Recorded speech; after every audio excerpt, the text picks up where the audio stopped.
verset 14.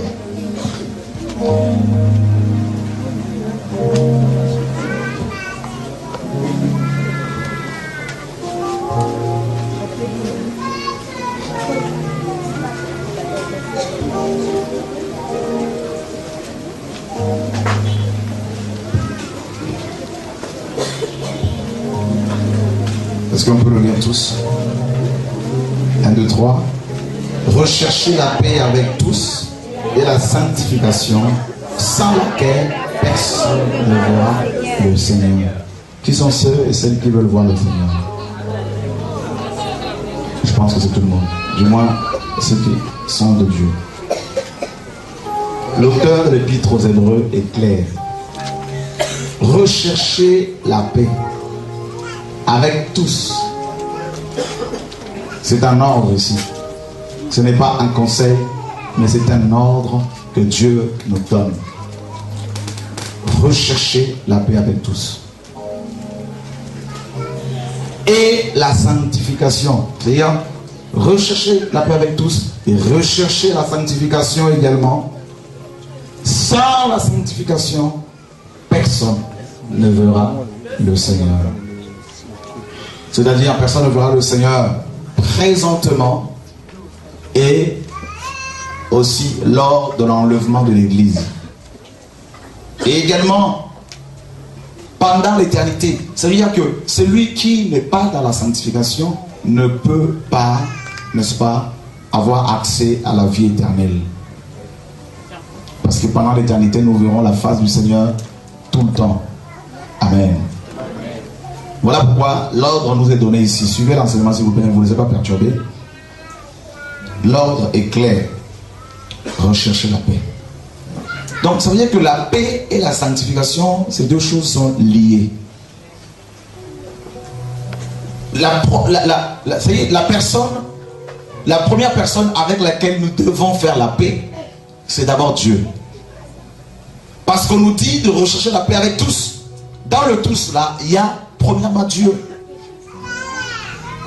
Donc ça veut dire que celui qui n'est pas dans la sanctification ne peut pas être dans la paix, ne peut pas être dans une relation avec Dieu. Celui qui n'est pas dans la sanctification n'a pas de, il n'y a pas une relation de paix avec Dieu. Donc Dieu désire, n'est-ce pas, avoir une relation avec les hommes. Dieu désire parler avec l'homme tous les jours. Et nous devons chercher à établir la paix avec Dieu. Donc ça veut dire que quelque part, la paix avec Dieu a été interrompue, brisée. Amen. La paix avec Dieu. Notre thème de ce soir, c'est la sanctification. La sainteté. Rechercher la paix avec Dieu. Comment? Par le moyen de la sanctification. Parce que le contraire de la sanctification, c'est quoi? L'immoralité, le péché. Donc, le péché brise, n'est-ce pas, la communion avec Dieu, la relation avec Dieu. Et quand notre communion avec le Seigneur est interrompue, on n'a plus la paix avec Dieu. Automatiquement, nous devenons ennemis de Dieu. Amen. Amen. Alors, qu'est-ce qui s'est passé pour que la paix avec Dieu, la paix entre l'homme et Dieu soit interrompue? On connaît tous cette histoire. Genèse 3.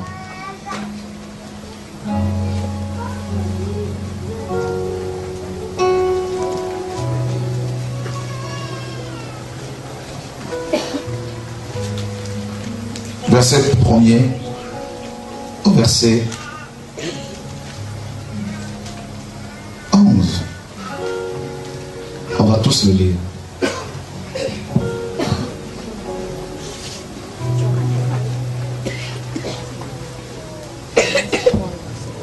Ceux qui ont la Bible, on va faire la lecture tous ensemble. Amen. peut y aller. 1, 2, 3.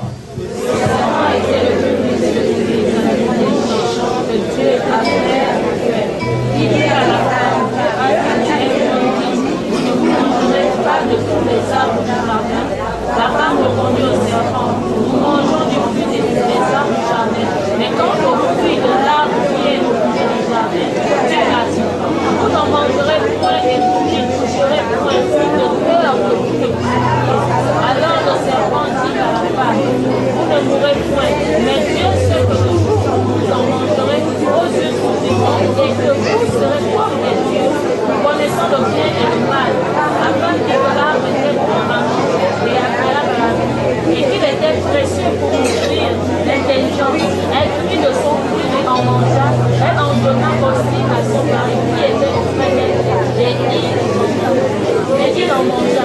Les yeux de l'un et l'autre s'ouvrirent et connurent qui c'était lui, et ayant conçu des fruits de figuier, ils en firent des ceintures. Alors ils entendirent la voix de l'Éternel Dieu qui parcourait le jardin vers le soir. L'homme et la femme se cachèrent loin de la face de l'Éternel Dieu. Au milieu des arbres du jardin, l'Éternel Dieu appela l'homme et lui dit, où es-tu?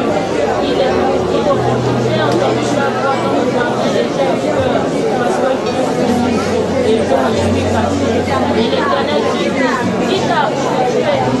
Est-ce que tu as mangé de l'arbre dont je t'avais répondu de manger? Amen. Regardez le verset 8. Alors ils entendirent la voix de l'Éternel Dieu qui parcourait le jardin vers le soir, et l'homme et sa femme se cachèrent loin de la face de l'Éternel Dieu au milieu des arbres du jardin. Alors que Adam vivait en parfaite communion, harmonie avec Dieu, il ne pouvait pas se cacher loin de la face de Dieu. Il ne se cachait pas.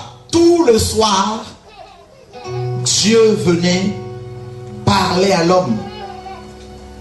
Et quand l'homme et la femme vont tomber dans le péché, ils vont être dépouillés de la gloire de Dieu.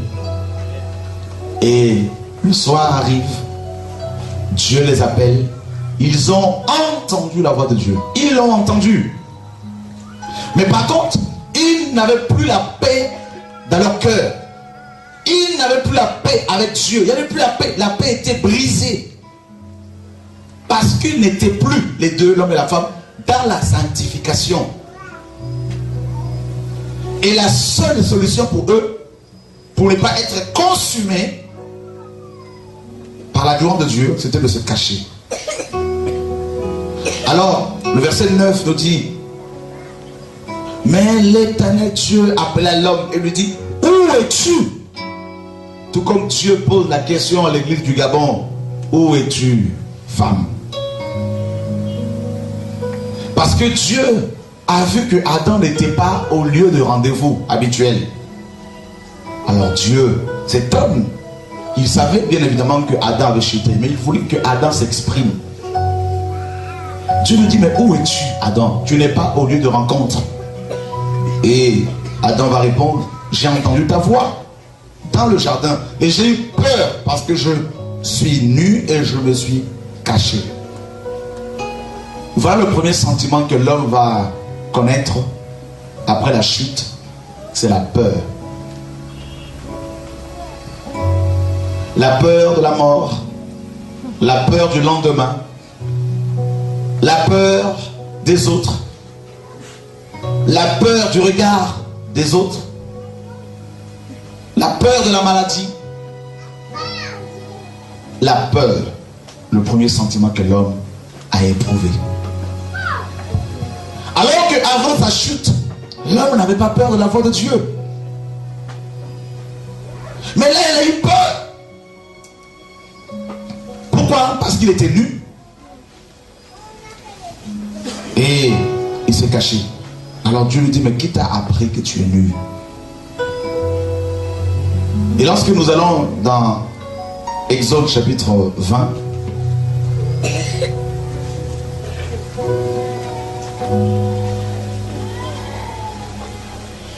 Lisons le verset 18 au verset 23, tous ensemble.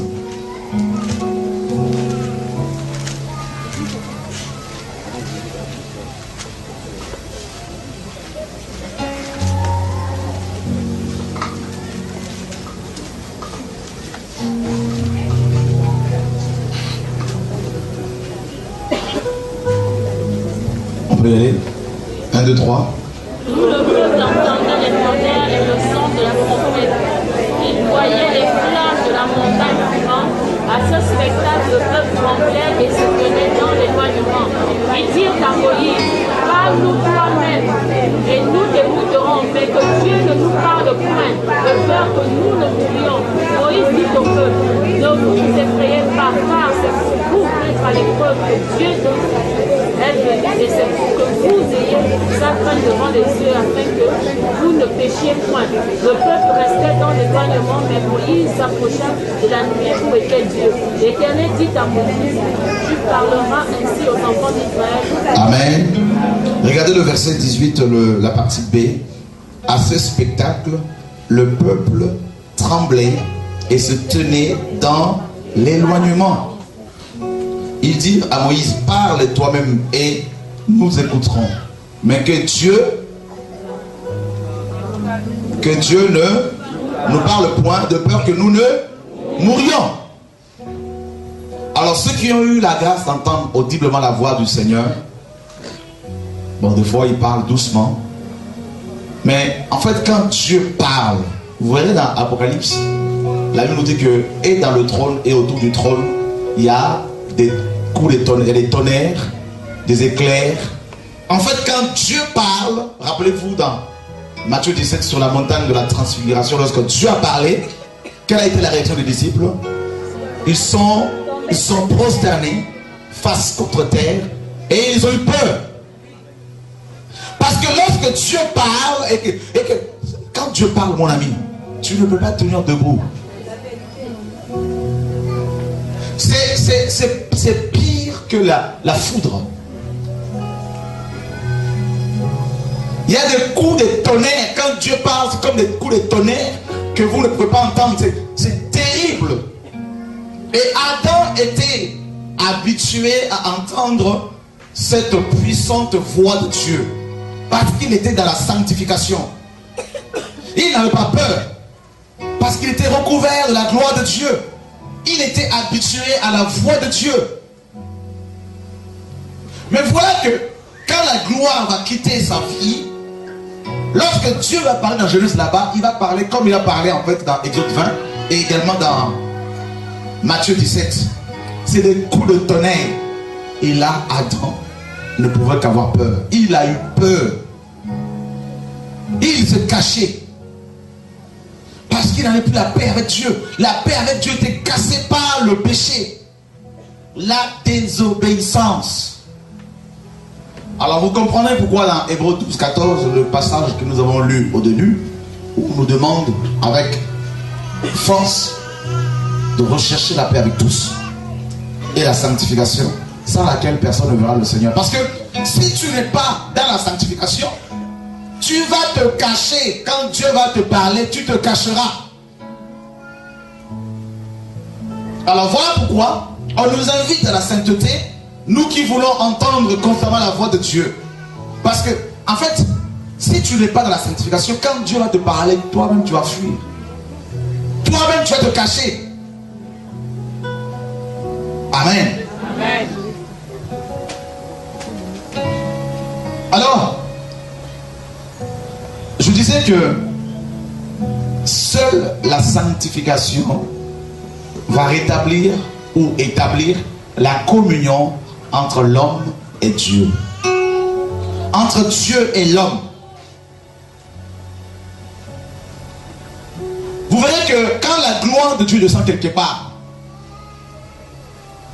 ceux qui sont dans le péché, automatiquement ils sont frappés. C'est automatique. Si Dieu ne visite pas beaucoup d'églises, c'est parce qu'il ne veut pas que ces soi-disant chrétiens et pasteurs meurent. Parce que personne ne peut supporter sa gloire. Je vous dis, mon ami, Voilà pourquoi dans Exode là-bas, il demande aux enfants d'Israël de se sanctifier pendant 3 jours. Que même une bête, même les bêtes devaient se sanctifier.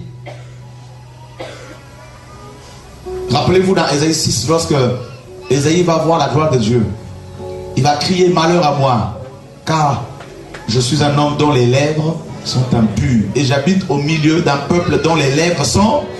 Il a crié, alors que dans Ésaïe 1 il a prophétisé, Ésaïe 2 il a prophétisé, 3 il a prophétisé, 4 il a prophétisé, 5 il a prophétisé. Il se croyait un grand prophète. Mais arrivé au chapitre 6, il aurait fallu que le roi Osias meure. Tout roi dans ta vie qui t'empêche de voir la gloire de Dieu doit mourir. Le péché. Amen. Et là, Isaïe va voir la gloire de Dieu. Il va se rendre compte qu'il était un grand pécheur. Et que ses lèvres avec lesquelles il prophétisait étaient impures. Mon ami. Alors, Adam, qui est notre père, à nous tous, a eu peur de la voix de Dieu. Et il se retrouvait nu. On ne peut pas paraître devant Dieu nu. Voilà pourquoi nous allons parler de la nudité tout à l'heure. Toi qui te balades en caleçon devant ta soeur, ton frère, tes neveux, tes cousins, machin, tout ça, on va voir ça. La nudité. On ne peut pas paraître devant Dieu nu. Et Dieu va appeler dans Apocalypse là-bas, l'église de Laodicée 3, chapitre 3. Dieu dit tu es aveugle, tu es nu. Littéralement, tu es dans le péché. Tu es dépouillé de ma gloire. Parce que c'est la gloire de Dieu qui doit nous habiller. La sanctification. Voilà pourquoi la sœur a eu la vision où elle voyait beaucoup de gens à Libreville marchant dehors complètement nus. Parce que ces hommes et ces femmes sont dépouillés de la gloire de Dieu. C'est l'église apostate. C'est une église qui ne peut plus paraître devant Dieu. Alors, Adam qui est notre père, à nous tous, on nous dit la parole, il nous a transmis cette peur, cette nudité, parce qu'on ne donne que ce que l'on a. Romains chapitre 5. Amen. Amen.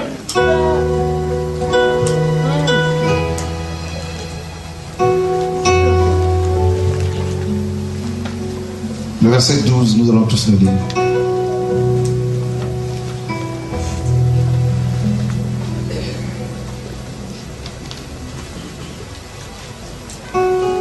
Un, deux, trois. C'est pourquoi par un seul homme le péché est entré dans le monde, et par le péché la mort. Et ainsi la mort s'est étendue sur tous les hommes, parce que tous ont péché. Vous voyez, non? Par un seul homme, Adam, le péché est entré dans le monde. Par Adam, la peur de la gloire de Dieu, la peur de Dieu est rentrée dans le monde. La peur de Dieu.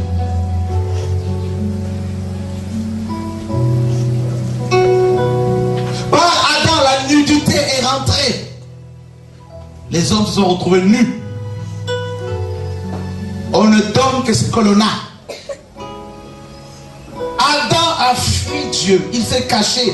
Par Adam, nous avons, il y a eu c'est le pont qui nous reliait entre Dieu et nous. Ce pont a été brisé et l'homme fuit Dieu. L'homme fuit Dieu. Voilà pourquoi quand on parle de la sanctification, la crainte de Dieu, beaucoup de gens fuient. Même dans les églises, vous verrez que les vrais pasteurs qui prêchent la sanctification, leurs maisons ou leurs bâtiments d'église ne sont pas remplis. Parce que Adam a transmis en chacun de nous la peur de la sanctification, la peur de la vérité. On fuit et on a tendance à aller là où on nous caresse dans le sens du poil. Voilà pourquoi Jésus dira large, spacieux est le chemin, large est la porte qui mène à la perdition et beaucoup passent par là. Parce que en chacun de nous il y a la peur de la vérité. La peur de la lumière. On a tendance à se cacher dans les ténèbres. Parce qu'on est nu. Voilà pourquoi beaucoup de pasteurs vous diront, si tu veux avoir du monde ici, il ne faut pas prêcher sur la sanctification. Parce qu'il y a tel couple qui soutient le ministère alors qu'ils sont dans l'impudicité, dans le péché, On dit il ne faut pas dénoncer parce que c'est eux qui soutiennent. Parce qu'on a tendance à fuir. Nous avons reçu cette semence d'Adam.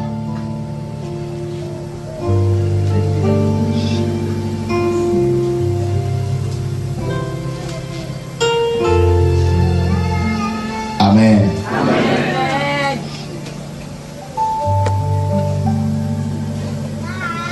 Alors la première personne avec laquelle nous devons faire la paix, c'est d'abord Dieu. Romains chapitre 5. Verset 1er.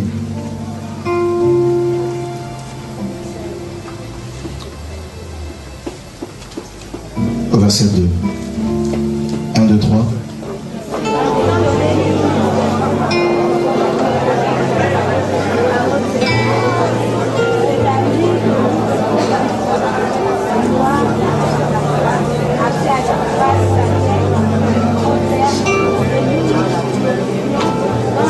Le verset 10.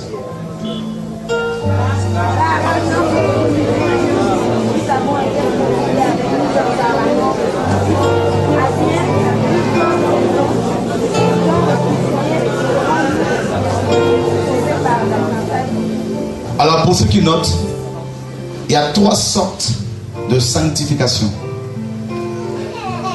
Ou il y a 3 types de sanctification. Le premier type de sanctification, c'est, nous l'avons obtenu, nous avons été sanctifiés par la mort expiatoire de l'agneau. Dieu voulait à tout prix être en paix avec nous. Dieu voulait être en une parfaite communion avec nous. Parce que ça ne lui plaisait pas de voir l'homme qu'il a créé pour être en parfaite communion avec lui, le fuir, se cacher à chaque fois. Et à chaque fois que Dieu s'approchait de l'homme, l'homme se cachait parce qu'il n'avait pas le choix. L'homme, bien sûr, parce que s'il ne se cachait pas, il allait mourir. Aussi simple que ça. Il allait être cramé. Parce que notre Dieu, nous dit la parole, est un feu dévorant. Alors Dieu se dit, mais comment faire pour être en communion avec cet homme, avec l'homme que j'ai créé? Alors Dieu trouve la solution en lui-même. C'est-à-dire, il va se matérialiser, s'incarner.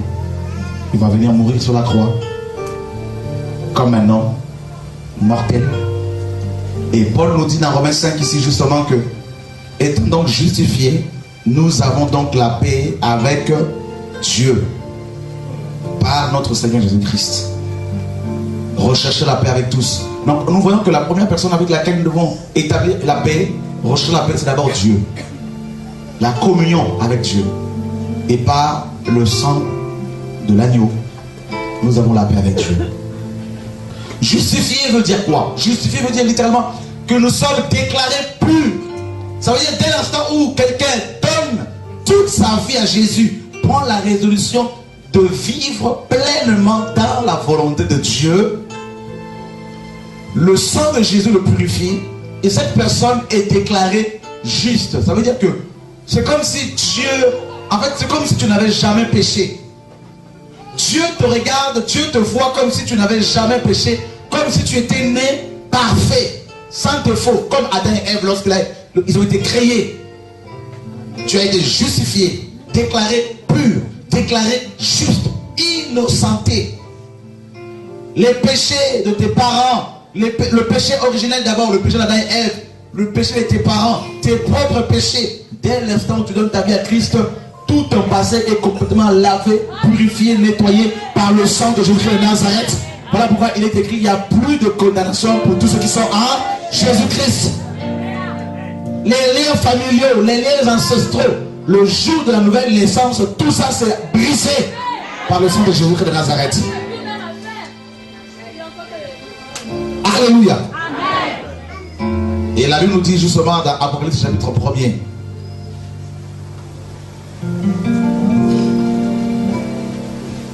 le verset 6. Lisons le verset 5 plutôt.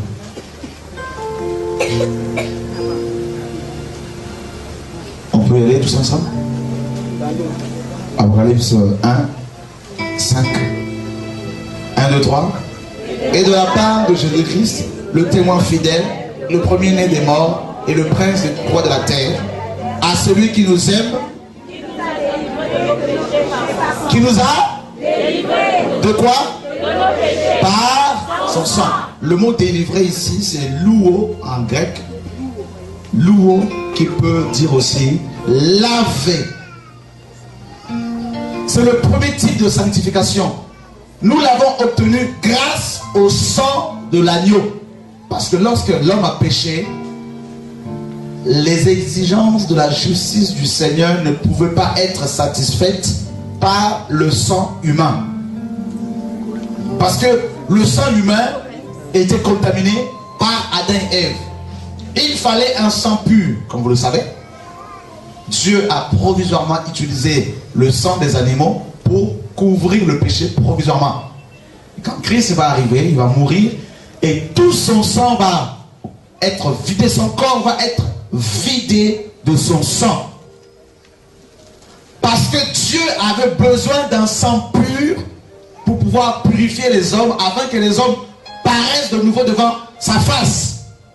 Et par le sang de Jésus, dit la parole, nous avons été délivrés du péché. Ça veut dire le péché d'Adam et Ève qui nous condamnait, le péché de nos parents. Voilà pourquoi le diable ne peut plus vous condamner par rapport au péché, aux actes que vos parents ont posés hier. Donc quand vos charlatans viennent pour vous parler de la délivrance cure-d'âme et qui le remontent jusqu'à la 4e génération, alors que vous craignez Dieu, je parle à ceux qui craignent Dieu, alors que vous craignez Dieu, ça veut dire qu'ils remettent en cause le sacrifice de l'agneau, Jésus. La parole est claire. Son sang nous a délivrés du péché. Et dans le péché, il y a la condamnation. Il y a les actes que nos ancêtres ont posés. Donc on ne peut plus vous condamner par rapport aux actes de vos parents. Oui, parce que ton père a péché, voilà pourquoi tu souffres. Ça, c'est le passé. La parole est claire. À moins que tu ne sois pas un vrai chrétien. Mais les vrais chrétiens, lors de la nouvelle naissance, ils sont délivrés des liens familiaux, des liens ancestraux, de la malédiction familiale ancestrale. Ils sont délivrés du péché. Et ils sont déclarés saints. Voilà pourquoi Paul dit, quand il a écrit ses épîtres, il s'est adressé aux saints d'Éphèse, aux saints de Rome, aux saints de Thessalonique, c'est-à-dire des personnes mises à part. Ils ont été délivrés, ces hommes et ces femmes, et mis à part pour servir Dieu. Alors, maintenant pour vous servir de nouveau, pour vous dépouiller, on vient, parce que vous avez des combats, des problèmes, tout de suite c'est les démons, tout de suite c'est les liens familiaux, ancestraux. Alors que Dieu permet aussi des problèmes dans nos vies pour nous enseigner, pour que nous soyons dépendants de lui. Amen.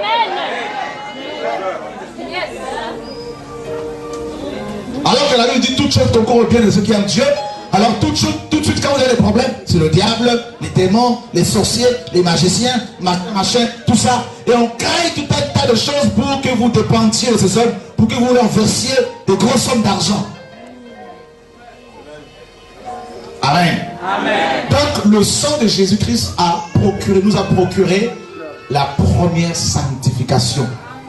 Amen. Amen. Voilà pourquoi dans Romains chapitre 5, le verset 10 que nous avons lu, car si, lorsque nous étions ennemis, nous avons été réconciliés avec Dieu par la mort de son Fils, à plus forte raison, étant réconciliés, serons-nous sauvés par sa vie.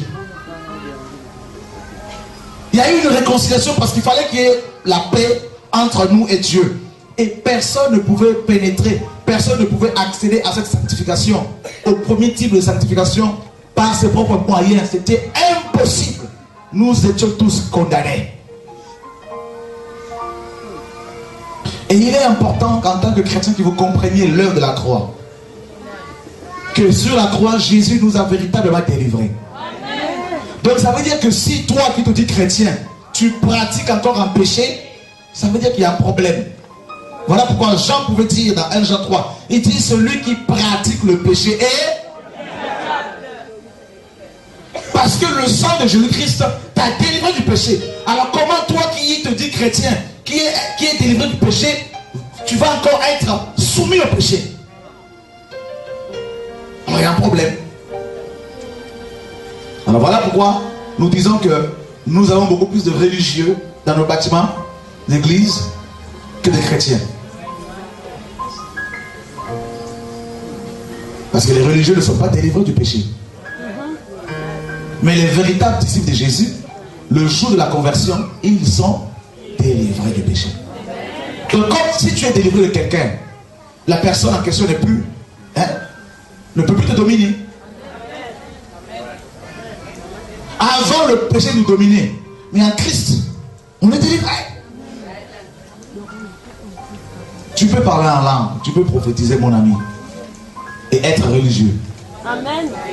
Voilà pourquoi beaucoup pratiquent le péché, mais ils ne sont pas délivrés. Ils ne sont pas sanctifiés. Donc si Jésus revient, ils restent. S'ils meurent comme ça, ils vont en enfer. Pasteur ou pas, apôtre ou pas, chantre ou pas. Quelqu'un qui est délivré du péché ne pratique pas le péché. La parole est claire. Tu peux avoir la connaissance de la parole, mais là n'est pas le problème. La connaissance ne sauve pas.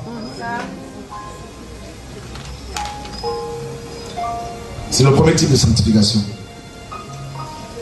Hébreux chapitre 10.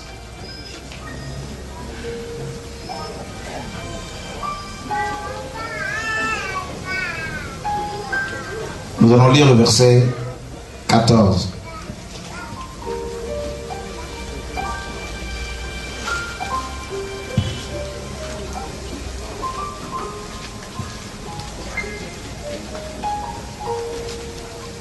Un, deux, trois. Car par une seule offrande, par une seule, ça veut dire quoi l'offrande là? C'est quoi l'offrande? Le sacrifice de Jésus. Amen. Donc, est-ce qu'il s'est sacrifié deux fois? Est-ce qu'il a versé son sang 2 fois? Alors, vous qui invoquez le sang de Jésus encore, vous qui le blessez de nouveau pour récupérer son sang, pour couvrir vos maisons, vous avez à vous repentir. Parce que son sang a coulé combien de fois?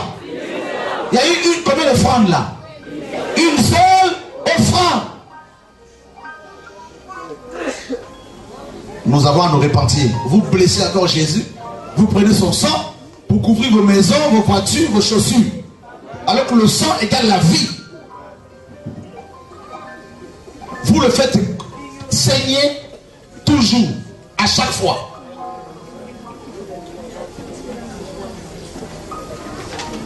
Il faut lire la Bible. Hein? Amen. Alléluia. Amen. Par une seule offrande. Vous savez ce que c'est la messe? La messe catholique, le mot messe signifie offrande perpétuelle. C'est-à-dire, à chaque fois que vous assistez à la messe catholique, Christ meurt. C'est le principe même de l'hostie catholique. C'est une aberration, une abomination. C'est du satanisme. La sorcellerie. Voilà comment vos charlatans aussi vous poussent à vous demandent d'invoquer le sang de Jésus-Christ sur les maisons. On invoque le nom de Jésus-Christ. On invoque une personne. Vous allez voir, vous êtes devenus des vampires. Vous êtes le corps de Christ. Le sang de Jésus coule de chaque fou. Donnez-moi la porte qui a bu le sang de Jésus. Alors, parce que depuis la foi, vous ne savez pas ce que Jésus-Christ a accompli à la croix. On le sait seulement intellectuellement. Mais il faut que ce soit dans le cœur. Oh, je marche sur le tapis du sang de Jésus-Christ. Le sang du Dieu vivant. Toi, mortel, tu vas marcher dessus. Quel sacrilège! Vraiment. Vous foulez le sang de la grâce. Romains, Hébreux 10 nous dit.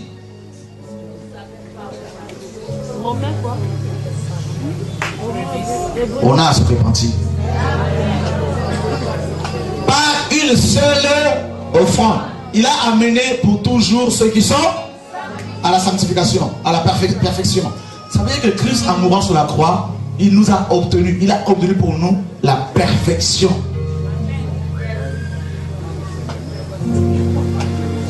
Donc quand tu dis non, mais je suis chrétien, c'est vrai, mais le péché mignon là, je ne peux pas m'en passer. Mon ami, tu n'es pas chrétien. Amen. tromper les gens. Dis à ton voisin, si c'est le cas, tu n'es pas chrétien. Tu es religieux. Tu n'es pas disciple de Jésus.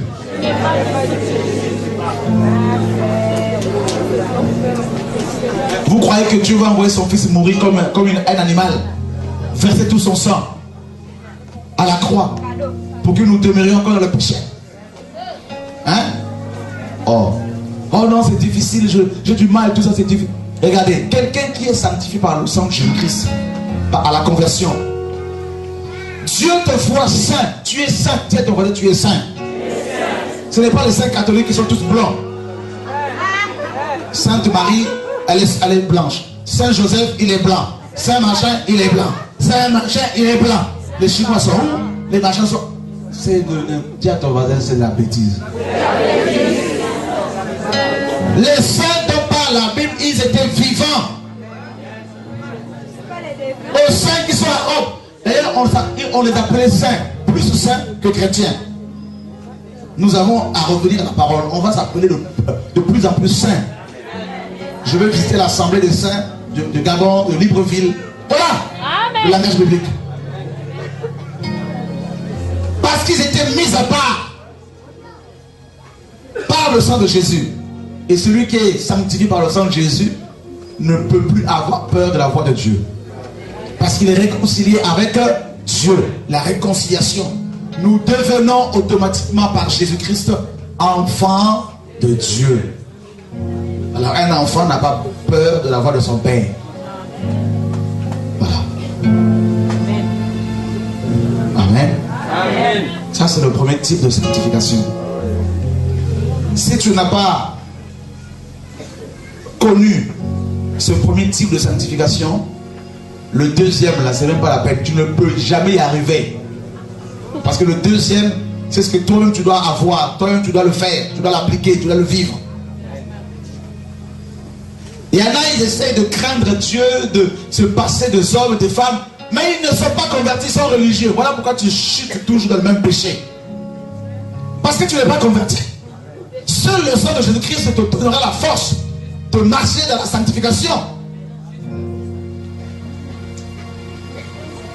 Voilà comment, avec tes prières tous les jours, tu vas chasser le même démon. 10 ans que ça dure, 10 ans de masturbation, 10 ans de mensonge, 10 ans de colère,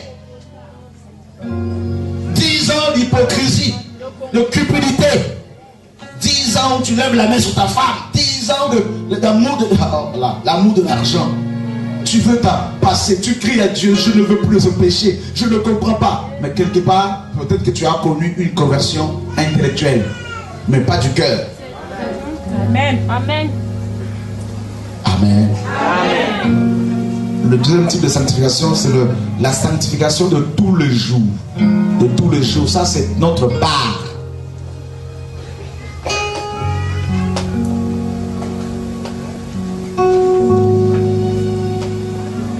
Amen. Amen.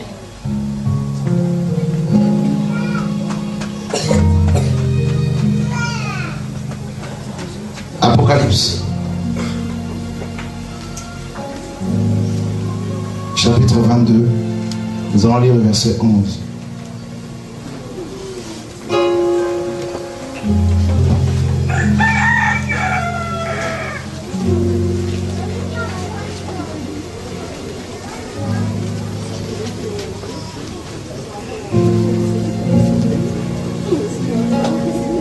On peut y aller.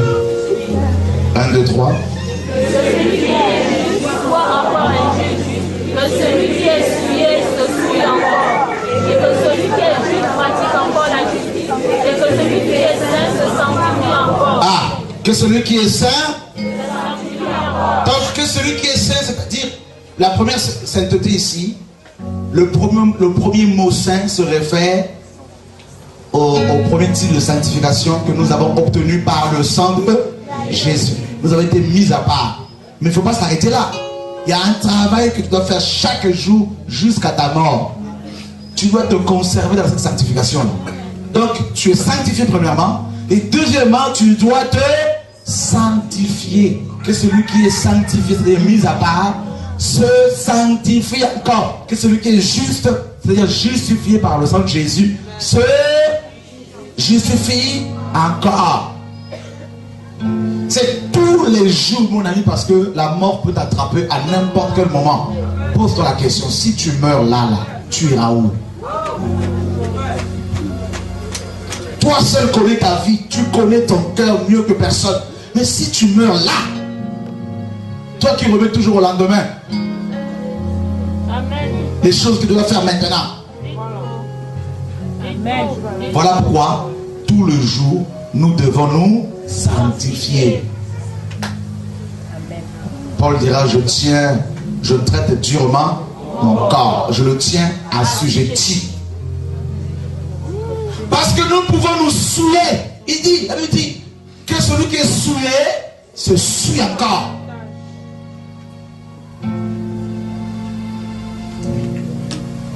Ça veut dire que, en fait, on peut se souiller comment? Par les yeux, ce que tu regardes. La télévision, les images que tu regardes, films érotiques, pornographiques, les magazines porno, les revues porno, les femmes qui passent devant toi, comment tu les regardes, tu les convoites, les hommes, comment tu les convoites, comment tu vas convoiter la richesse, les yeux, la convoitise des yeux. Oh Seigneur.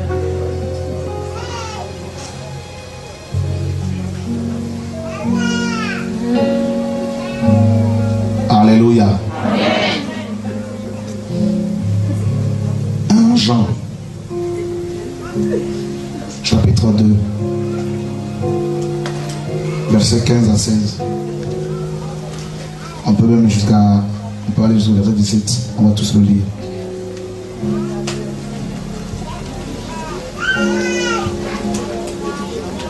Jean 2, 15 à 17.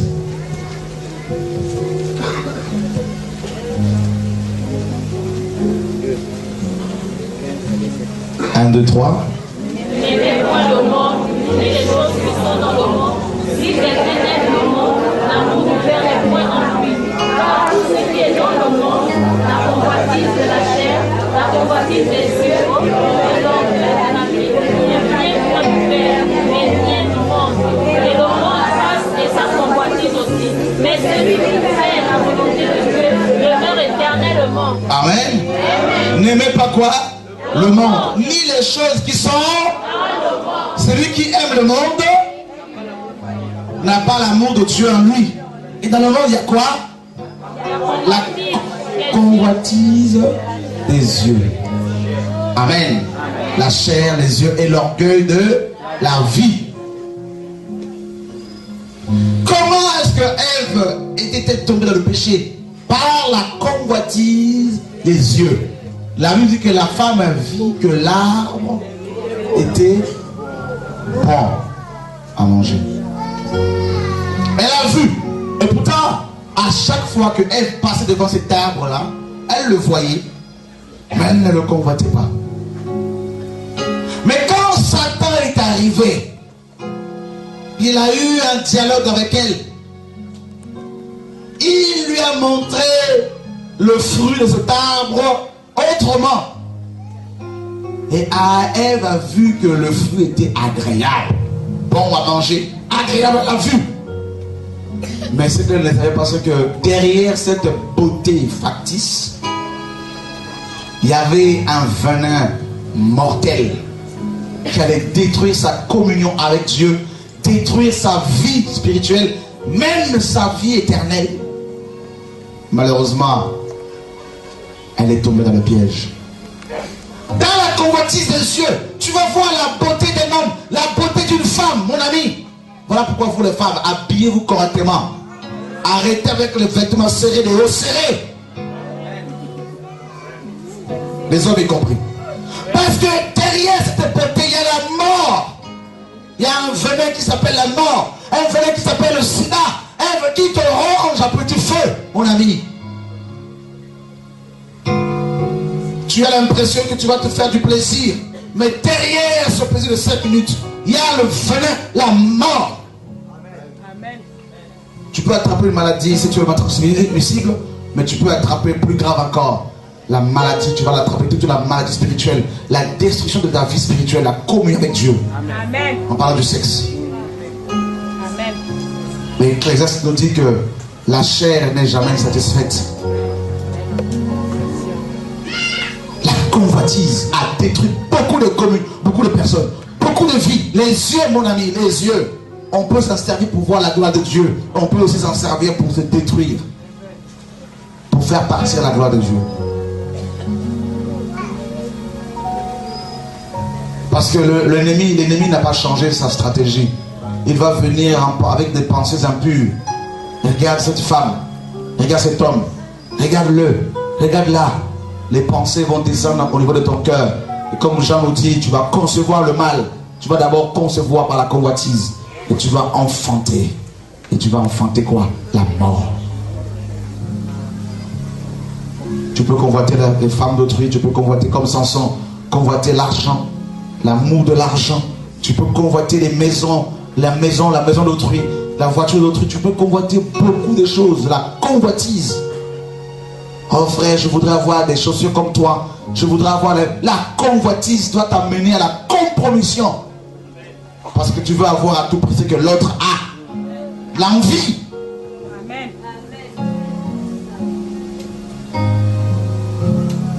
Ça détruit la sanctification.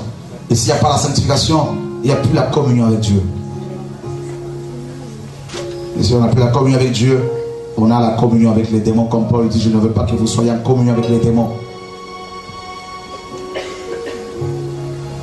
Tous les jours, tu dois te sanctifier. Qu'est-ce que tes yeux regardent? Tu peux aussi te souiller avec les oreilles, ce que tu entends, les critiques, les murmures. Amen. Sur un frère, sur une sœur.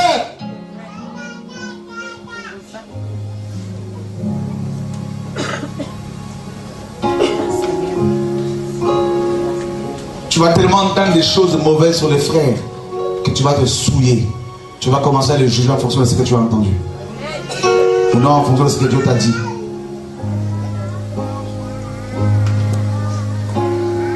La foi vient de ce qu'on entend, ce qu'on entend de la parole de Dieu.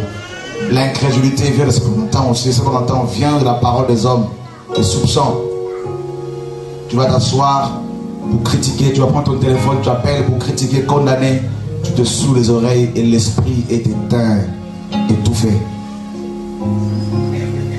Tu peux te souiller par la bouche. Éphésiens chapitre 5.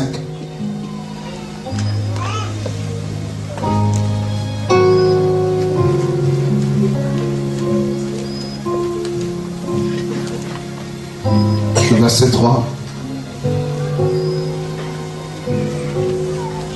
à 4. Que la débauche, ni aucune impureté, ni la cupidité ne soient même pas nommées parmi vous, ainsi qu'il convient à des saints. Qu'on n'entende ni paroles grossières, ni propos insensés ou équivoques, choses qui sont contraires à la bienséance, qu'on entende plutôt des actions de grâce. Tu ne peux pas. Il y a des paroles, des paroles, des propos que tu ne peux pas tenir. Parce que c'est malsain. Malsain.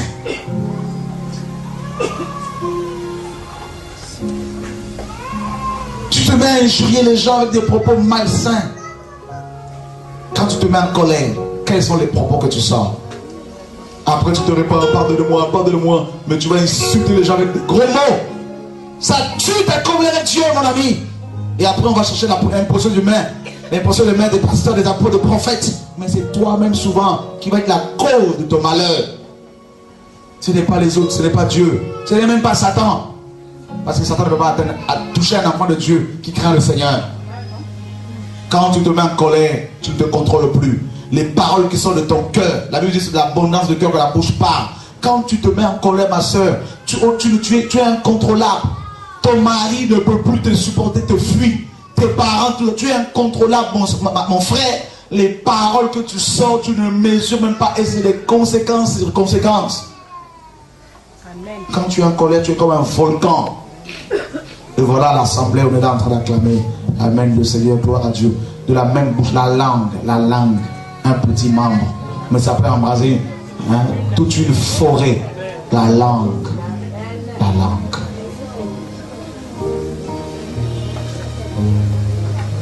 Quand tu discutes avec ton frère, ta soeur, il place un mot, toi tu en as placé 10. Celui qui parle, qui répond avant d'avoir écouté, commet un acte de folie, nous dit Proverbe. Insensé. Celui qui parle trop ne manque pas de péché. La langue. Tu peux insulter tes parents, tu peux insulter tes enfants, tu peux les maudire. Je te maudis. Voilà comment beaucoup s'expriment. Toi qui m'as blessé, je te maudis. Maudis tel frère. La langue. Le fait de maudire un frère et une soeur, ça détruit la sanctification dans l'église. Ça amène la sueur.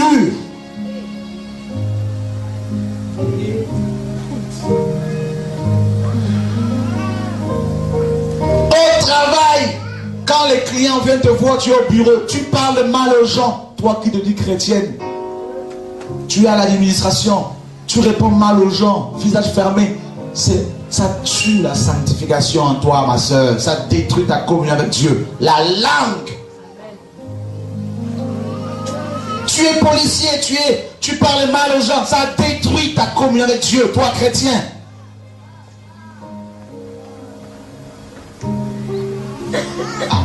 Amen. Il n'y a pas beaucoup d'amen ce soir.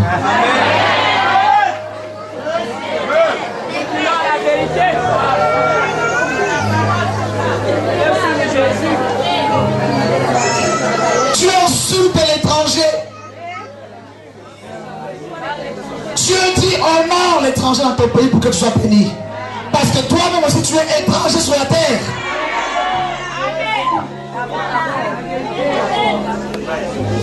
Tu insultes celui qui t'a accueilli dans son pays aussi. Quand je vois la plupart des chauffeurs de taxi, c'est des étrangers. Comment ils parlent mal aux gens. Mais un pays qui t'a accueilli, sois au moins reconnaissant. Qui te donne le droit de pouvoir conduire, te délivre un permis de conduire. Sois reconnaissant. Il te délivre une carte de séjour. Tu insultes les gens. Tu grilles le feu rouge. Quelqu'un veut parler, il ne faut pas qu'il parle. Toi, chauffeur, tu parles mal aux gens. Il n'y a pas la sanctification dans la bouche. Il y en a quand ils se mettent à parler, tu as envie de fermer les oreilles. Parce qu'ils sont des impuretés. Voilà comment il n'y a plus la présence de Dieu dans la vie de beaucoup de chrétiens.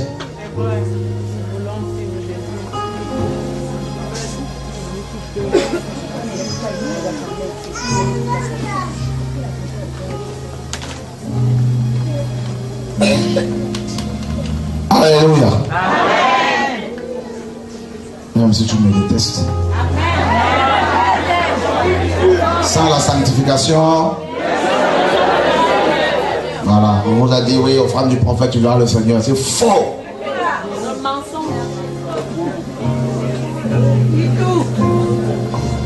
Tu verras ton pasteur, oui. Avec l'offrande du prophète, tu as accès au pasteur.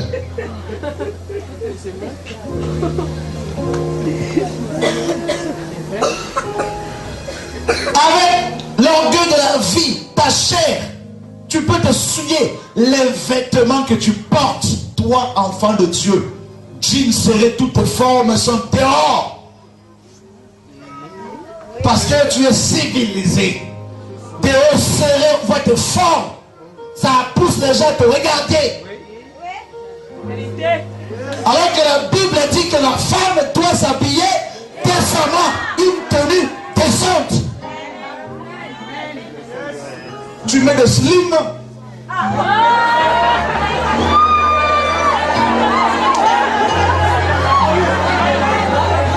Écoutez, on doit pleurer normalement.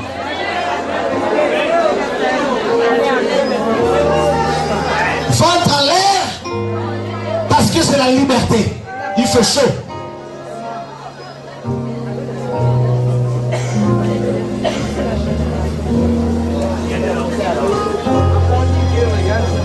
Alléluia. Est-ce que vous me suivez? Il faut que la cassette soit bien enregistrée pour que tout le monde reçoive le message. La tenue vestimentaire.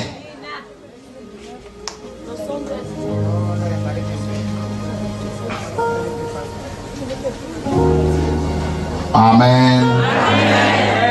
Tu m'aimes encore? Oui. Tu n'as pas le choix. 1 Timothée chapitre 2.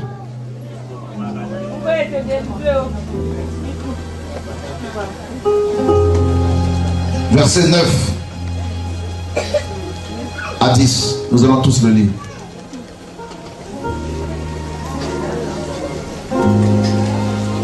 Un, deux, trois.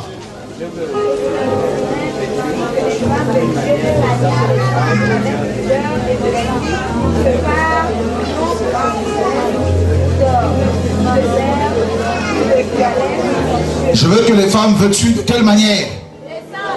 De manière décente.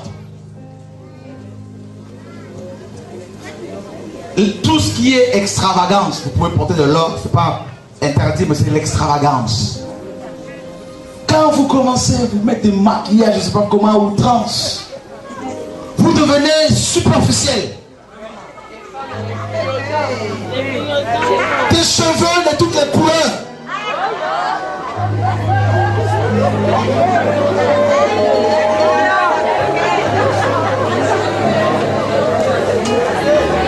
Tu mets du rouge à lèvres où on voit, de loin on voit déjà la couleur, ça brille.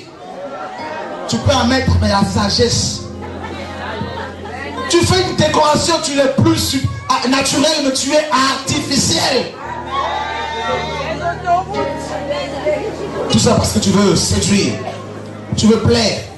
Tu cherches à plaire les hommes plus aux hommes que de plaire à Dieu. Paul dit, est-ce la faveur des hommes que je cherche ou celle de Dieu? Si je plaisais encore aux hommes, je ne serais pas serviteur de Dieu. La parure intérieure, c'est la meilleure. Tu passes beaucoup plus de temps devant ta glace. 1 heure devant ta glace.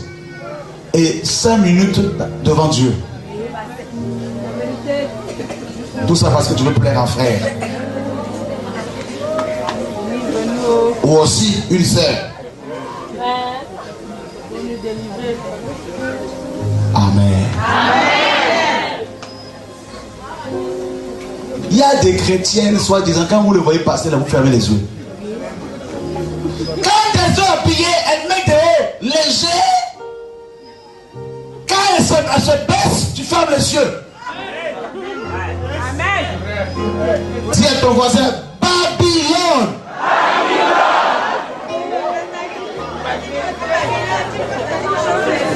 Tu vas regarder ton voisin comment il a habillé ta voisine. Dis-lui la prochaine fois, sois propre.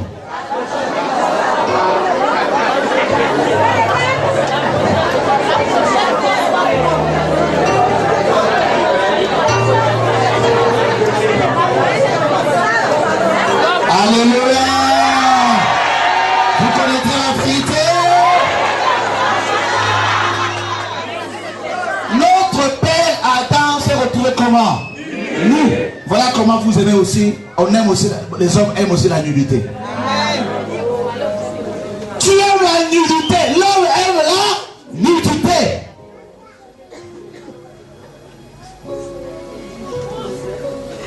En France, il y a une ville où il n'y a que des nudistes. Ils sont nus. Papa, les parents, les enfants, ils vont travailler nus. Nus tout le temps.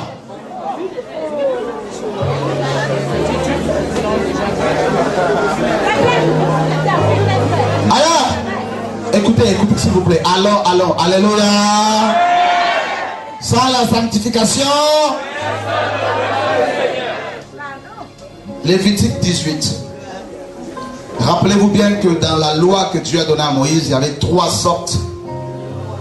Il y en avait 3 sortes. Donc il y avait les lois morales, les lois sociales et les lois cérémonielle. Donc là, dans Lévitique 18, nous avons quel type de loi? Une loi morale.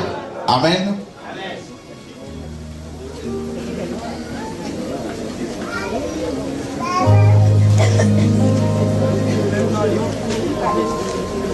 Lévitique 18, verset 6. On va descendre. On peut y aller tous ensemble? 1, 2, 3. Nul ne vous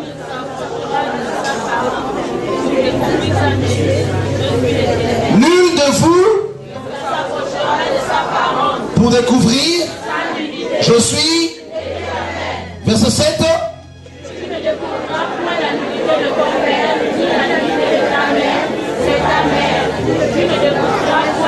Verset 8.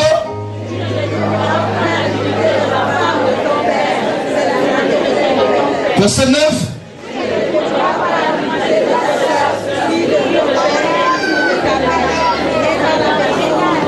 Verset 10.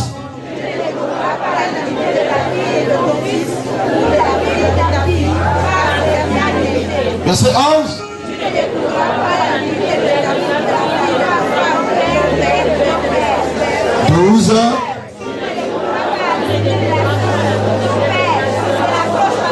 Verset 13.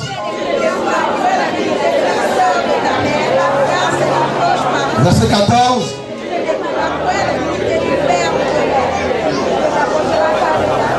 Verset 15.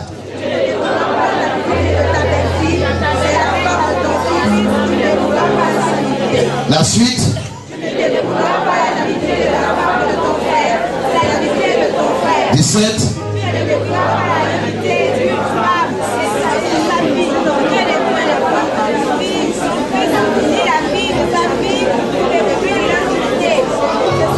C'est tu ne te prendras point la sœur de ta femme pour exciter une rivalité en découvrant sa nudité à côté de ta femme pendant sa vie. Est-ce que c'est Chora Pétou qui l'a inventé? Donc dans ta maison, quand tu vois la nudité de ta sœur, tu es ton voisin, c'est un crime. Oh, c'est normal chez nous, nous sommes éduqués comme ça. Ta soeur qui se balade ou ton père avec son caleçon dans la maison et toi enfant tu es là, tu attrapes. Dis à ton voisin, c'est l'enfer que tu te pieds.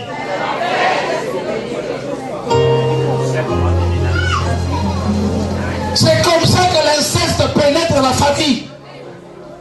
On commence à caresser son frère, on dit non, mais c'est nous, c'est comme ça, c'est normal. Nous sommes civilisés. Cousin, cousine, cousin, machin, tout ça c'est normal, on est en famille.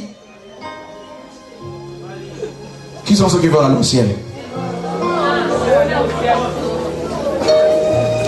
La sanctification.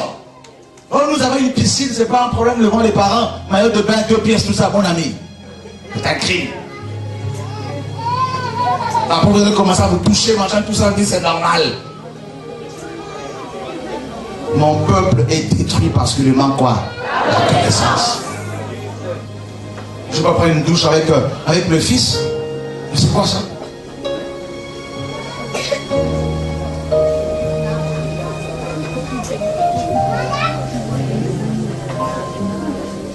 Oh non, c'est mon cousin, tout ça, on peut ensemble. Cousin. La parole est claire. La parole est claire.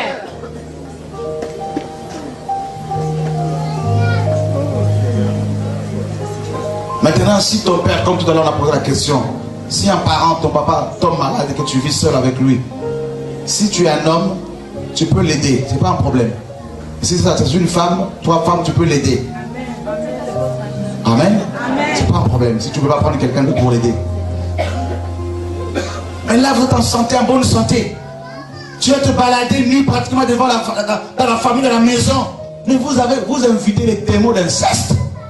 Et vos enfants qui voient votre nudité, même en caleçon tout à fait, ma soeur, vous les préparez à devenir des violeurs. Cette maison a besoin de purifier, nettoyer. Vous pouvez aller à la plage si vous êtes seul avec votre femme, par exemple, où il n'y a personne d'autre. Vous deux, il n'y a pas de problème. Mais la journée comme ça, vous voyez les gens se balader nus.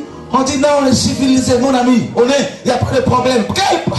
Il n'y a pas de problème, oui, il n'y a pas de problème. La nullité, là, tu vois, une seule fois, une fois, deux fois, les choses commencent à rentrer. À rentrer. Voilà pourquoi Joseph a fui devant la femme de Potiphar. Il a préféré laisser son manteau. La Bible dit fuyez l'impudicité. On n'a pas dit résister. Résistez au diable et il fuira l'un de vous. Mais le démon d'impudicité, la Bible dit fuyez. Oh non, moi je suis costaud. On va te trouver dans le feu de l'impudicité en train de dire à l'envers, tu maudis Dieu.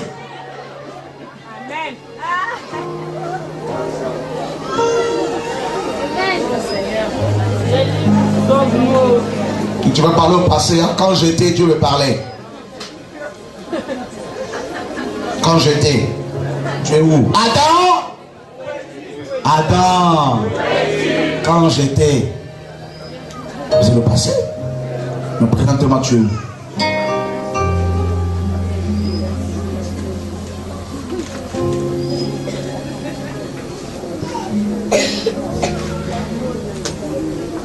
Il y a beaucoup d'abominations dans la maison des chrétiens. Beaucoup d'abominations. On fait semblant dans nos églises. Il y a trop d'impureté dans nos maisons. Des films mondains, érotiques, des films terribles, des cassettes, des VCD, des DVD, des films de karatéka, je ne sais pas comment, là, dans nos maisons. Vous regardez du Jackie Chan, je ne sais pas comment, la machin, tout ça là, vous, dans nos maisons, des films bizarres, érotiques, dans nos maisons. Des dessins animés, il y a la sorcellerie, on envoie le feu là-bas, la magie, dans nos maisons. Amen. Manga, tout ça là-bas, tout ça, dans nos maisons. De jeux vidéo pour les enfants sataniques. Mais vous ouvrez des portes aux puissances occultes dans la vie de vos enfants. Par ce film-là, leur subconscient est touché. Ils se suent. Ils ne seraient pas étonnés si vos enfants commencent à devenir méchants, rebelles. Vous les prédisposez à devenir rebelles. La sanctification. Vous regardez une image d'une femme nue. Cette image vous colle à la pensée. Vrai ou faux? Elle ne vous quitte plus. Elle vous tourmente, elle vous tourmente, elle vous tourmente. Elle vous agresse, elle vous agresse, elle vous agresse. Et puis vous tombez dedans. Au niveau de la pensée. Tu ne peux pas dormir dans un même lit, toi, ma soeur qui a 20 ans, avec ton père, avec ta soeur, comment toi, ma soeur, avec ton frère, ou toi, mon frère et ta soeur, mais c'est une abomination.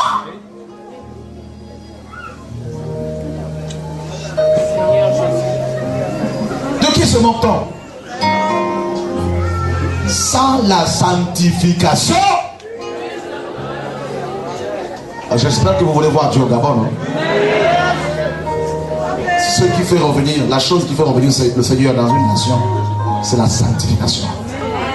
Quand le peuple se sanctifie, Dieu descend.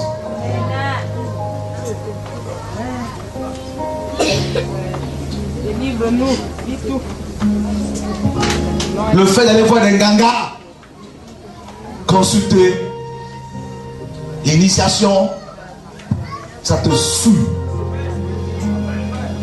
L'astrologie, ça te saoule. Oh, moi je suis poisson, moi je suis l'horoscope, tout ça là. Mais si tu es poisson, va là l'eau. Que fais-tu sur la terre ferme? Tu as une queue, va là l'eau. Scorpion, tu as du vénin, c'est pas étonnant. Alors que Dieu dit de dominer sur les oiseaux, du ciel, sur les animaux, de la terre et sur les poissons. Toi, tu préfères ressembler aux animaux. Mon peuple est détruit parce que le manque la connaissance.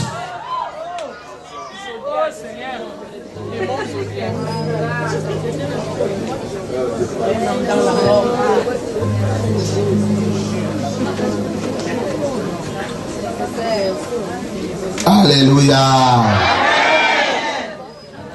que tu aimes souvent comme tout.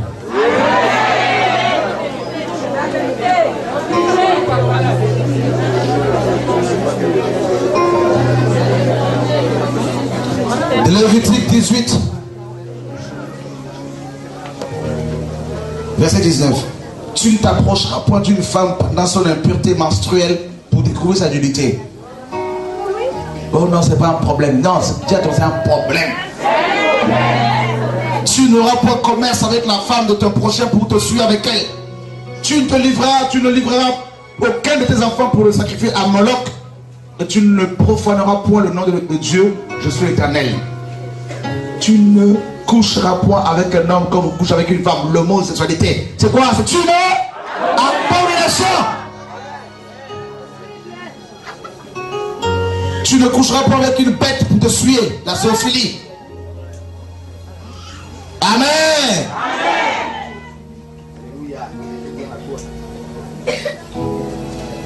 La parole est claire.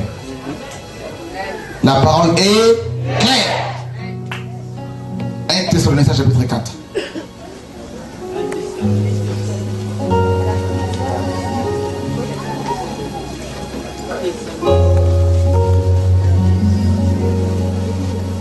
Le verset 3, nous allons tous le lire.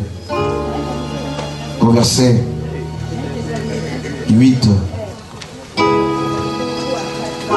Vous y êtes là? Non.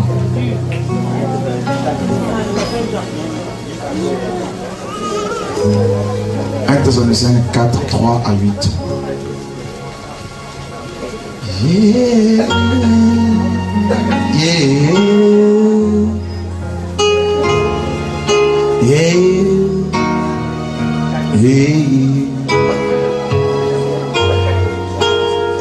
1, 2, 3. C'est que Dieu veut votre... Dis à ton voisin, ce que Dieu veut, c'est ta sanctification.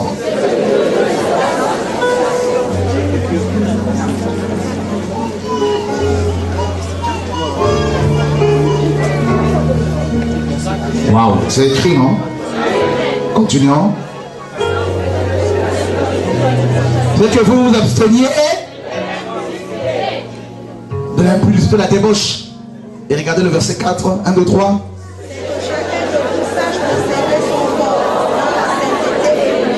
C'est que chacun de vous sache posséder.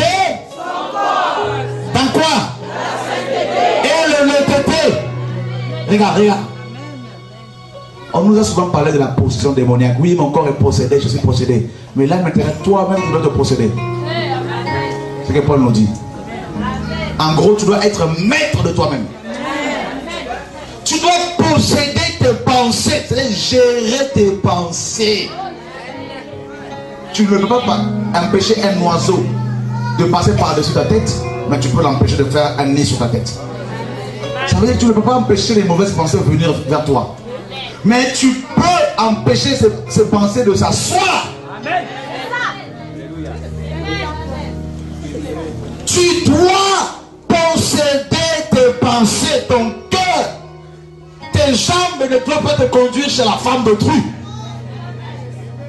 Tes pensées ne doivent pas t'amener à convoiter. Possède ton corps de la sainteté, non de la prospérité financière. Dans la sainteté et l'honnêteté dans les affaires. Même si tout le monde te rejette, même si ta famille te rejette, mon ami, mais à partir de ce soir, commence à posséder ton corps de la sainteté. Quand tu t'habilles, regarde-toi, est-ce que l'habillement que je porte, est-ce que ça plaît à Dieu ou pas? À la maison, là, tu vas prendre dans la maison, dans ta chambre, si tu vis seul, fais tout ce que tu veux. Tu es seul, tu peux rester en petite tenue. Mais quand tu es dans le salon où il y a du monde là, possède ton corps dans la sainteté. Tu dois mettre ton corps. Oh non, on est si bénuré. Les démons aussi dansent avec toi. Le verset 5. 1, 2, 3.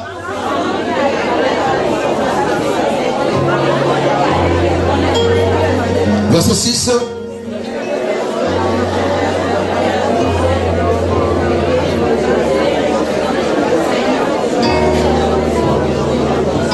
verset 7. Car Dieu ne nous a pas appelés à la sanctification. Dis à ton voisin, Dieu t'a appelé. Qui veut savoir son appel? Alors, dis à ton voisin, ton appel, c'est la sanctification. Voilà, c'est aussi simple que ça.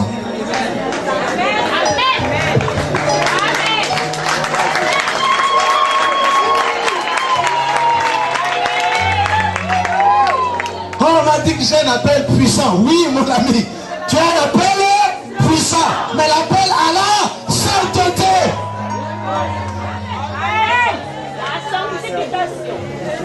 Quand il y a un appel puissant, là, tu as le concubinage. Quel appel tu cherches encore? Dis à ton voisin, Dieu t'appelle. Dieu t'a appelé à la sanctification. Et non à l'impureté. Oui, Dieu va comprendre. Dieu est amour. Dieu m'aime.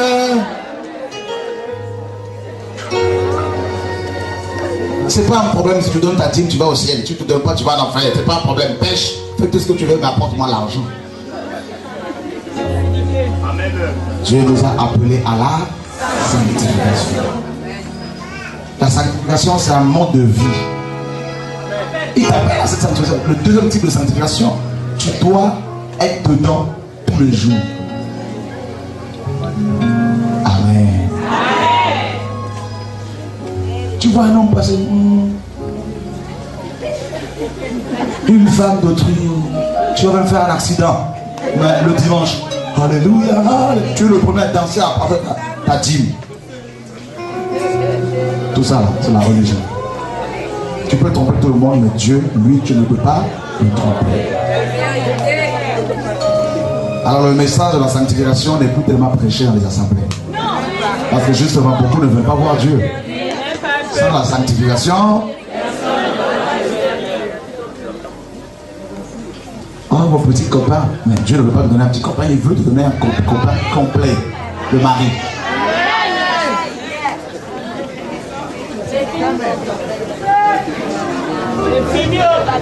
Parce que si tu as un petit copain, tu vas faire des enfants petits, à moitié, incomplet.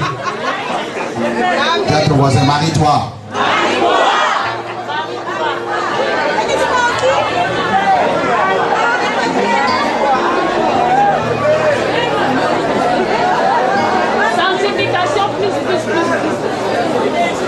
J'aime ça. Et là, quand c'est comme ça, ça descend. Dis à ton voisin, va pas voir le frère Chora pour la prière. Si tu es dans un péché, arrête d'abord le péché. Parce que Dieu n'exauce pas le pécheur. Mais si quelqu'un fait sa volonté, celui-là, Dieu l'exauce. Dis-lui encore, le frère Chora n'est pas Dieu. N'exauce pas le pécheur.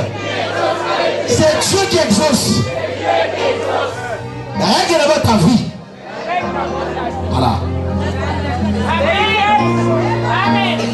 Le manque de pardon. Rechercher la paix avec eux. Oh mon père, je ne peux plus parler. Tiens, ton voisin sorcellerie. Oh mon père nous a envoûtés, on nous a dit au combat que c'est mon père, tiens ton voisin. La Bible dit, bénis tes ennemis. Le manque de pardon détruit la vie de sanctification. Oh non, il m'a fait trop mal. Bah oui, mais toi, béni. Alors cette soeur-là, je ne peux pas la saluer. Elle est hypocrite. Dieu, s'il dit la même chose avec toi. Hein? Il y a des couples, hein, ils passent les nuits dans le même lit, ils ne se parlent pas. Dis à ton voisin, c'est des sorciers. Non, mais tourne le dos, la femme tourne le dos. Mais si tu meurs comme ça, là, tu vas à l'enfer.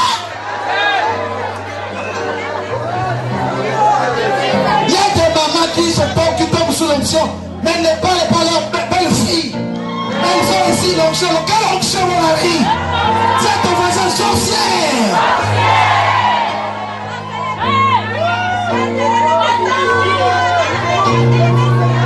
disons tout ici. Ce que les autres disent pas, nous le disons. Oh, au nom de Jésus.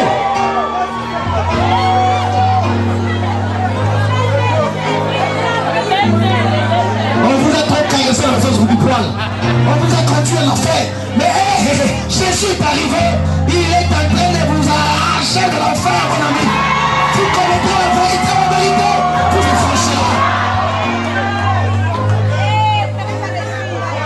Le Gabon a reçu l'évangile. Ah, quel beau pays. Tu as raison. Oh, ma belle fille là, je peux pas l'aimer. Elle fait souffrir mon fils. Mais toi, maman, si tu es chrétienne, fléchis les genoux.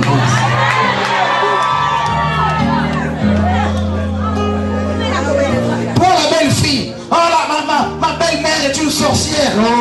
Mais elle a donné naissance à ton mari, non?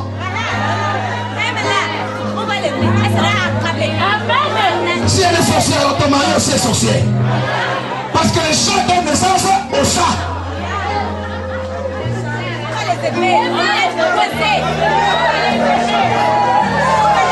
Ici nous disons tout.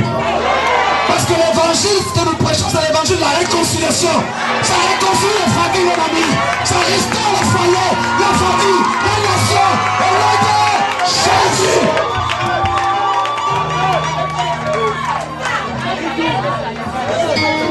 C'est l'amour.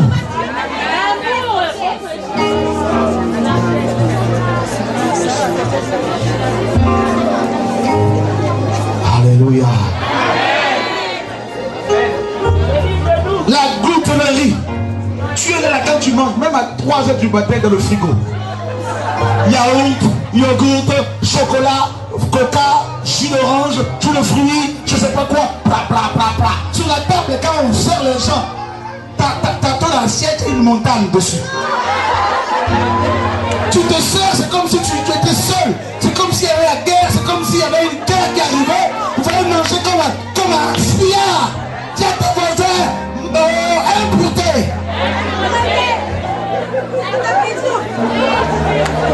Tu te sers, alors que vous êtes à 5, tu ne penses pas aux autres. L'égoïsme, ça c'est de l'égoïsme. Tu es là, tu es là, c'est dit waouh.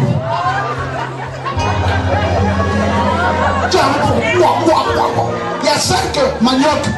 Vous êtes à 4, 5 maniocs. Toi tu te sors le premier, tu prends 2. Tiens ton voisin, voleur.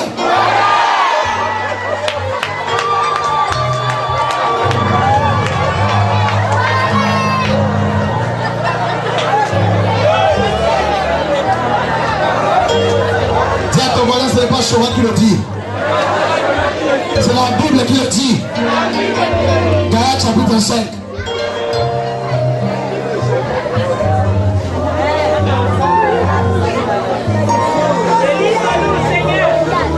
Moi je regarde, quand je mange avec les gens, je regarde bien les assiettes. C'est là que je note. Il y a 6 maniocs. La prochaine 3 maniocs, c'est déjà. Mais celui-là il mange comment? Lui il mange comment là? Il y en a, ils ont pour Dieu leur ventre. Ils pensent aux autres. C'est pas la sanctification ça.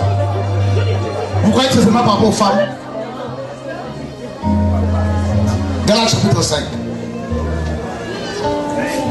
Verset 16. On va le lire tous jusqu'au verset 21. Les choses qui tuent la sanctification.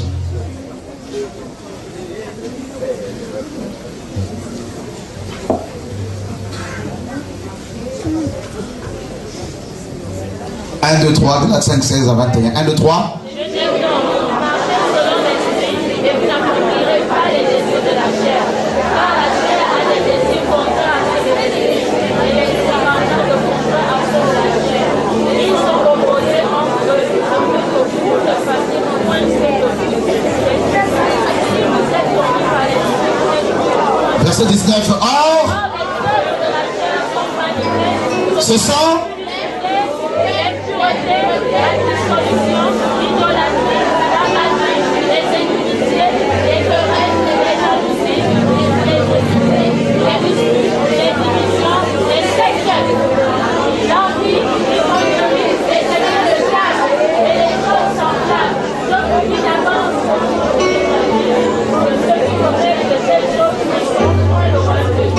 Les excès, tu n'as pas faim, mais tu vas à tout prix. Chocolat, bonbon. Tu es là même pendant la prédication à chewing-gum.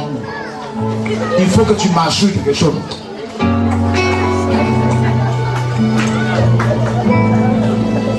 Philippiens 3 nous dit qu'il y en a, ils ont pour Dieu leur ventre.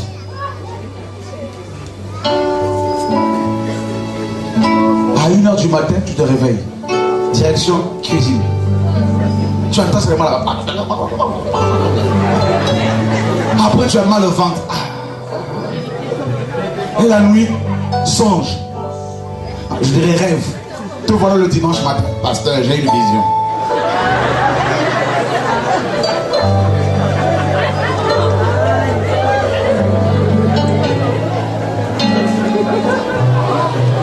L'idolâtrie, dis à ton voisin, l'idolâtrie. Ah, moi, je ne peux pas me passer de mon pasteur. Hein. Je l'aime trop. Dis à ton voisin, aime-le encore.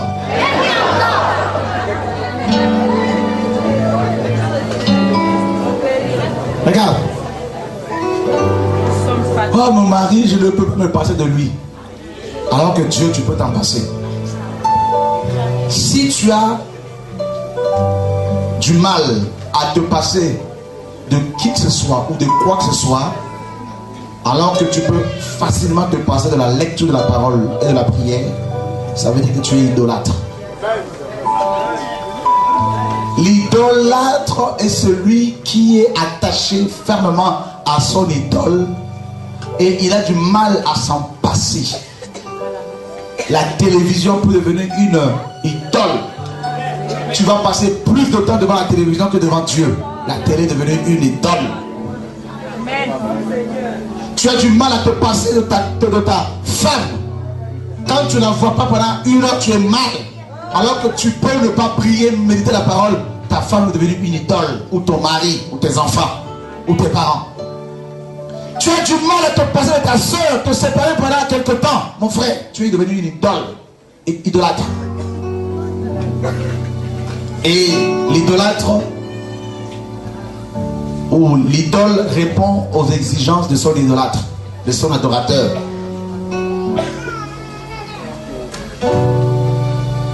Voilà pourquoi par rapport au mariage, la Bible dit que l'homme quittera son père et sa mère et s'attachera à sa femme.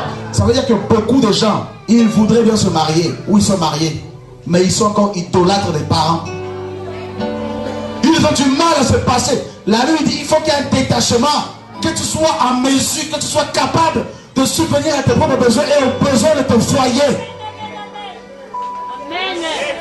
Mais si tu es idolâtre, tu auras des difficultés à t'en passer. Et c'est ça qui est grave. Ça tue la sanctification. Et si tu n'es pas dans la sanctification, tu ne sauras jamais la volonté du Seigneur pour toi. Tu es un homme, mais tu ne peux pas te passer de ta mère. Alors que tu as 40 ans, 35 ans. Tu es une femme, tu peux te passer de ton père.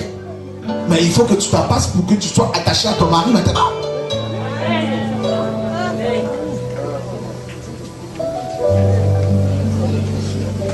L'idolâtrie. Ça peut être la nourriture, l'idole. Ça peut être les vêtements. Ça peut être le maquillage. Ça peut être toi-même. Tu t'aimes tellement que tu as du mal à te... Quand tu souffres un tout petit peu, démon.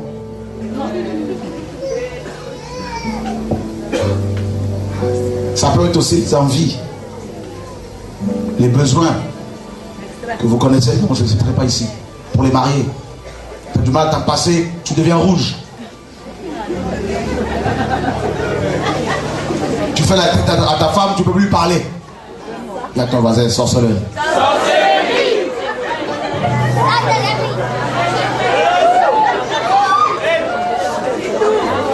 L'argent. Quand tu n'as pas l'argent, comment tu te comportes? Tu te sens mal, tu trembles. Tu es nerveux. Dis à ton voisin, maman. Là, maman est ton Dieu. Vous comprenez pourquoi beaucoup d'hommes leur disent pour qu'ils aient l'argent? Parce qu'ils sont idolâtres de l'argent. Ils aiment tellement l'argent, quand on dit la dîme n'est plus l'actualité, ils sont prêts à te tuer, à porter des fausses accusations pour qu'on me rapatrie.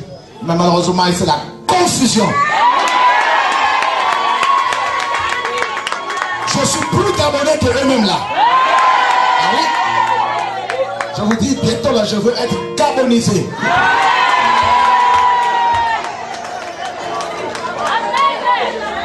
Je vous ai dit non? Je vous dis, le président est aussi mon président. Ah oui? Quand je suis dans la rue, est-ce que vous pouvez savoir que je suis français? Ou je suis machin? Alors, on va me parler en bas pour nous, fan. Bientôt là, je vais parler fan.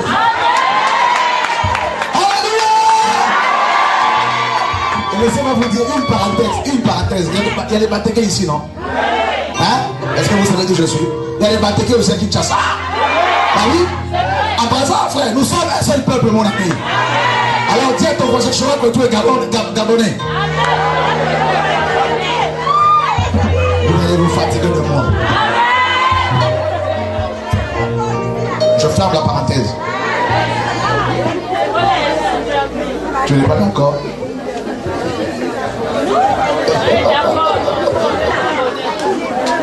Ils te feront la guerre. Mais ils ne te vaincront. Toute arme forgée contre toi sera. Et toute langue qui se lève contre toi en justice sera.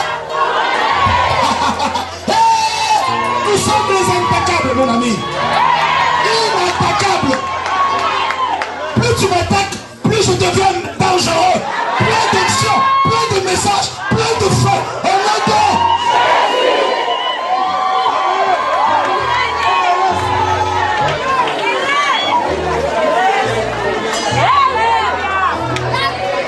Les attaques élargissent notre porte, nos portes. J'ai ouvert une porte devant toi que personne ne peut fermer. La porte du Gabon nous est grandement ouverte et personne ne peut la fermer. Porte le nom de la tête pour que le roi des gloires fasse. Qui est ce roi des gloires? C'est notre famille. C'est notre.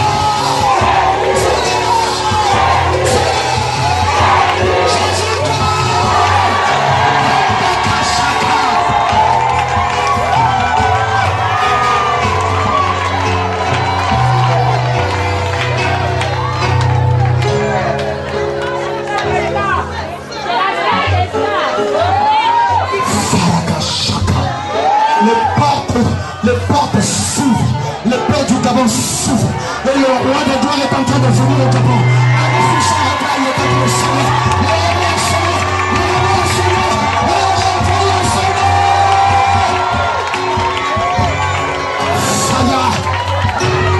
Je vois des grands prophètes, des grandes prophétesses qui vont se lever.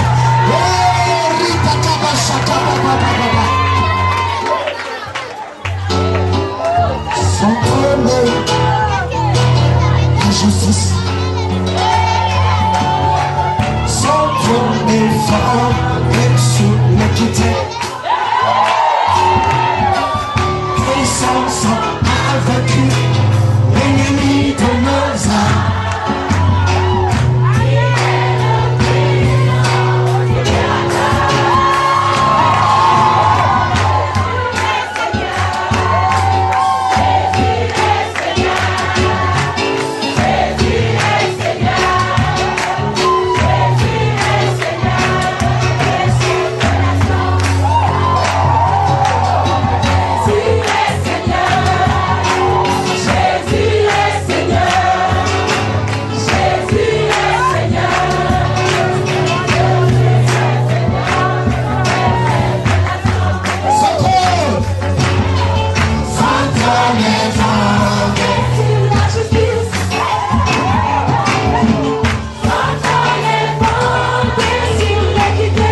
Messianique de louange. Vous le connaissez? Non? Dites à votre Dieu, chant du monde entier, et célèbre son prière. Honore-le, à nos louanges. Dites à votre Dieu.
Amen.